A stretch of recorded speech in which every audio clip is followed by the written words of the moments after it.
Hello प्यारे बच्चों। आज हम बात करने वाले हैं कॉपी कैसे लिखें। कॉपी हम कैसे लिखें जिससे कि बोर्ड एग्जाम में हम अच्छे से अच्छा नंबर गेन कर सके, अच्छे से अच्छा नंबर पा सके। तो आज आइए सीखते हैं कॉपी को हम कैसे लिखें, या फिर टॉपर्स कॉपी को कैसे लिखते हैं जिससे कि उनका अच्छा से अच्छा नंबर आता है, या फिर 100 में 100 क्यों आता है। तो आइए एक एक टिप्स के साथ आज आपको टोटल मिला के हम 9 टिप्स लेके आए हैं जो आपकी कॉपी में 4 चांद लगा देंगे। तो आइए सबसे पहले टिप्स देखते हैं। सबसे पहले दोस्तों यहाँ पे देखते हैं कॉपी कैसे लिखें, इसके बारे में हमें बात करना है। बोर्ड एग्जाम में कॉपी कैसे लिखें, तो इसमें हम जानने वाले हैं कि बोर्ड परीक्षा में कौन सी चीज ले जानी चाहिए।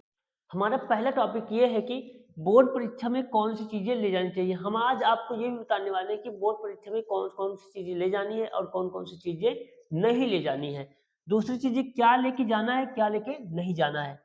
ब्लू या ब्लैक पेन का ये कौन सा सही होगा, कौन सा गलत होगा, इसके बारे में बात करने वाले हैं। और 100 में 100 नंबर कैसे लाएं, 100 में 100 नंबर कैसे लाएं, इसके बारे में आज हम बात करने वाले हैं। तो प्यारे बच्चों, आइए बात करते हैं, आपके पहले टिप्स की ओर चलते हैं। पहली टिप्स से हमारी है ये 9 बातें याद रखें जो आपको बोर्ड एग्जाम में ध्यान देने हैं।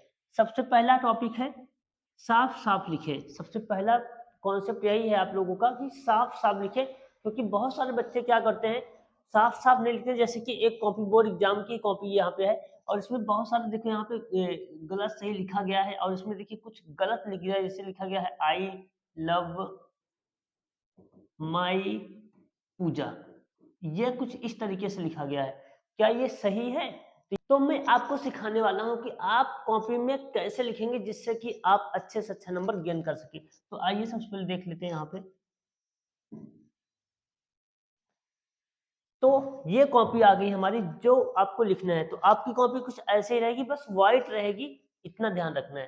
तो सबसे पहले आपको प्रश्न उत्तर क्रमांक ऊपर यहाँ पे हेडिंग के तौर पे यहाँ पे ब्लैक पेन से डाल देना है। यहाँ पे मैंने दूसरी कलर की पेन यूज करी क्योंकि बोर्ड है ये। तो आपको ब्लैक कलर से इसको ऐसे ही सेम टू सेम अच्छे से साफ साफ डाल देना है। उसके बाद मैं यहाँ पे एक क्वेश्चन लिया हूँ, प्रकाश का परावर्तन। जैसे उत्तर यहाँ लिखेंगे, जो स्लाइड होती है, ये जो लाइन होती है, लाइन खींचने के बाद आपको यहाँ पे उत्तर यहाँ डालना है। उसके बाद प्रकाश का परावर्तन, ये हेडिंग हो गई आपकी, ब्लैक पेन से रहेगी। उसके बाद आपको यहाँ से शुरू करना है। ये जो स्पेसिंग है, ये जो स्पेसिंग है, आपको ध्यान रखना है कि थोड़ा थोड़ा स्पेस देके शब्द को लिखना है, जिससे कि एग्जामिनर अच्छे से समझ पाए और जिससे आपकी राइटिंग क्या हो जाए, अच्छे से दिखने लगे। जैसे कि यहाँ पे आपको दिख रही होगी, जब प्रकाश किसी चिकने व पॉलिशदार तल पे आपतित होता है तो प्रकाश का अधिकांश भाग उसी माध्यम में वापस लौट जाता है। प्रकाश की इस घटना को प्रकाश का परावर्तन कहते हैं। इस बात का ध्यान रखना है कि जो मेन हेडिंग रहेगी उसको आपको एक हाईलाइट कर देना है, जिससे कि एग्जामिनर को अच्छे से दिखता रहे। तो प्यारे बच्चों, आपको कुछ इस तरीके से यहाँ पे लिखना है। अब आइए हम अपने दूसरे टिप्स की ओर चलते हैं। दूसरा टिप्स हमारा ये है कि प्रश्न क्रमांक का ध्यान रखें। प्रश्न क्रमांक को ध्यान रखना है कि प्रश्न क्रमांक हमें कैसे कैसे डालना है, ये इस बात का ध्यान रखना है। अगर प्यारे बच्चों, अगर हिंदी की बात आए, जैसे हिंदी हो गया या फिर विज्ञान हो गया, या विज्ञान हो गया, या फिर आप लोग सामाजिक विज्ञान ले लीजिए, सामाजिक विज्ञान ले लीजिए। तो अगर ये सभी सब्जेक्ट आते हैं तो आपको उसमें प्रश्न उत्तर क्रमांक डालना है। प्रश्न उत्तर क्रमांक, उसके बाद अगर 1 है तो 1 डाल दीजिए। अगर उसके आगे भी खंड है तो वहां पे ऐसे बनाते जाइए, और यही चीज आपको यहाँ पे उत्तर में डालना होता है। ओके प्यारे बच्चों। अब अगर इंग्लिश की बात आ जाए तो आपको क्वेश्चन आंसर डालना है। क्या डालना है? Question answer. अगर इंग्लिश की बात आ जाएगी तो आपको क्वेश्चन आंसर नंबर डाल देना है। अगर मैं मैथ की बात करूं, अगर मैं मैथ की बात करूं तो मैथ में आपको प्रश्न क्रमांक डालना है। यहाँ पे प्रश्न उत्तर बिल्कुल भी नहीं डालना है। इसलिए नहीं डालना है क्योंकि जब हम लोग मैथ को सॉल्व करते हैं तो वहां पे मैथ में हम उत्तर को नहीं देते हैं, बल्कि मैथ को सॉल्व करते हैं या फिर हल करते हैं। इसलिए हम प्रश्न क्रमांक डालेंगे, और यहाँ पे जो भी रहेगा, जैसे 1 का ए है तो ए डाल दीजिए, इस तरीके से। ओके प्यारे बच्चों, तो आपको समझ में आ रहा होगा हमें कॉपी को कैसे लिखना है। तीसरा कह रहा है कि क्रमबद्ध तरीके से उत्तर दे। क्रमबद्ध तरीके से उत्तर देने का मतलब क्या हुआ? जैसे हम लोग क्या करते हैं कि हमें पहला क्वेश्चन नहीं आता रहता है, या फिर तीसरा क्वेश्चन, दूसरा क्वेश्चन नहीं आता रहता, तो हम लोग सीधे पहुंच जाते हैं लास्ट में, जो हमें अच्छे से आता रहता है वही देना स्टार्ट कर देते हैं। तो उसमें खंड भी होता है, तो आपको ऐसे ही देना है। जैसे मान लेते हैं कि आपको तीसरे का आ रहा है, तीसरे का आंसर आपको आ रहा है, तो आप तीसरे का दे दीजिए, यहाँ पे उसका उत्तर लिख दीजिए। ओके प्यारे बच्चों। अब अगर तीसरे का खा नहीं आ रहा तो आपको तीसरे का खा यहाँ पे नहीं डालना है, बिल्कुल नहीं डालना है इस तरीके से, आपको सीधे डाल देना है तीसरे का गा। अब इसके बीच में कोई भी आंसर नहीं लाना है, आपको कोशिश करना ये है कि आप तीसरे के सारे आंसर्स को एक ही क्रम से दीजिए। तीसरे के सभी क्वेश्चन को आपको एक लगातार क्रमबद्ध तरीके से आपको इसका आंसर देना है।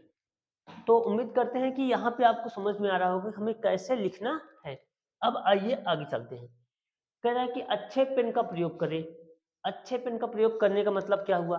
आप लोग क्या करते हैं कि जब एग्जाम एकदम से पास आ जाता है, 1 दिन, 2 दिन, 3 दिन रहता है, तो आप लोग क्या करते हैं, अच्छी-अच्छी पेन खरीद के लाते हैं। कहाँ से?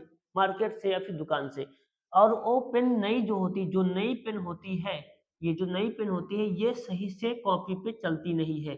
सही से चलेगी ही नहीं क्योंकि ये नई होती है, और नई कोई भी चीज़ सही से नहीं चल सकती है। तो हमें क्या करना है, पेन को थोड़ा-सा 1 हफ्ते या फिर 2 हफ्ते पहले ही खरीद लेना है।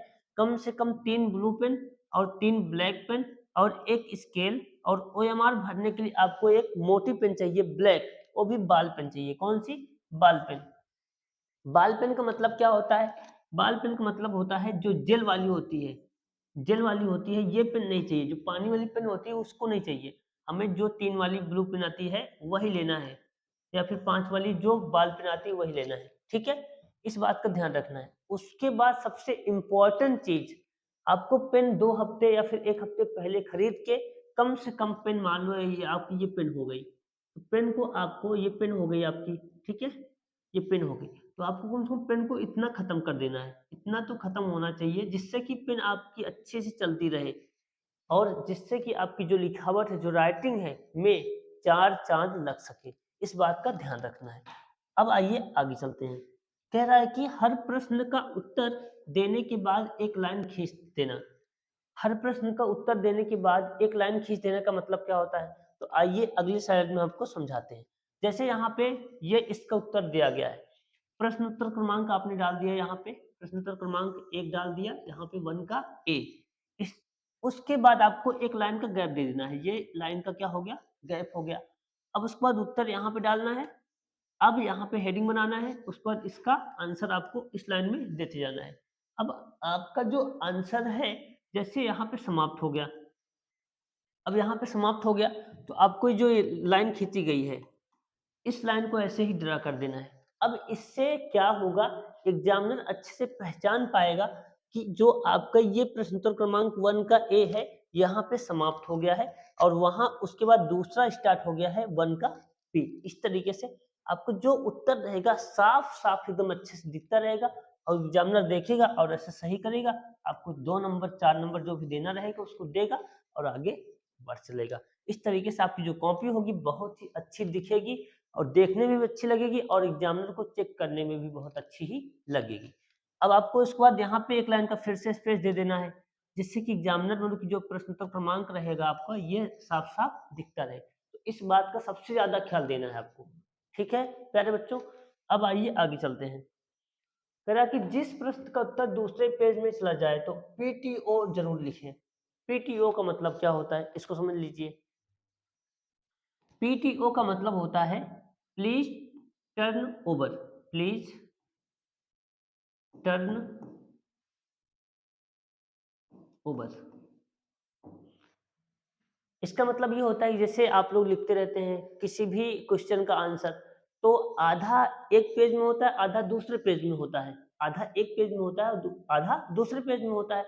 तो आप लोग जैसे ही उसको पलटिए तो उसके आगे लिख दीजिए पीटीओ, उसके नीचे लिख दीजिए ऐसे ही पीटीओ। अब क्या करेंगे एग्जामिनर, इस पेज को ऐसे पलटेगा तो समझ जाएगा कि इसका आधा आंसर उस तरफ पेज में है।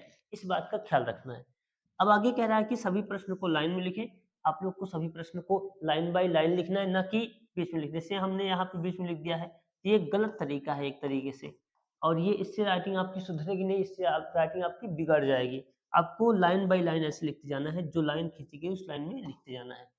तो प्यारे बच्चों अब आगे आपको क्या करना है, जैसे आप कहीं-कहीं क्या होता है अथवा आ जाता है या फिर या आ जाता है, तो इसको आपको कि उस पेज के बीच में ही लिखना है। जैसे यहाँ पे क्वेश्चन समाप्त हो गया और यहाँ पे या आ गया, तो आपको यहाँ पे बीच में लिख के यहाँ पे इसको छोड़ देना है और यहाँ नई लाइन से आपको क्या करना है, क्वेश्चन का आंसर देना है। तो इस बात का आपको ध्यान रखना है। तो प्यारे बच्चों, उम्मीद करते हैं कि आपको ये वीडियो बहुत अच्छी तरीके से समझ में आया होगा। अगर आप इन सभी टिप्स को ध्यान में रखेंगे और ऐसे ही कुछ लिखेंगे, 100% गारंटी है कि एग्जामिनर आपसे खुश होकर आपका पूरा नंबर देगा, 100 में 100 नंबर देगा। तो वीडियो अच्छा लगा हो तो वीडियो को लाइक कर दीजिए और चैनल को सब्सक्राइब कर लीजिए, जिससे कि हर एक जानकारी आपके पास पहुंचती रहे। Thank you. जय हिंद।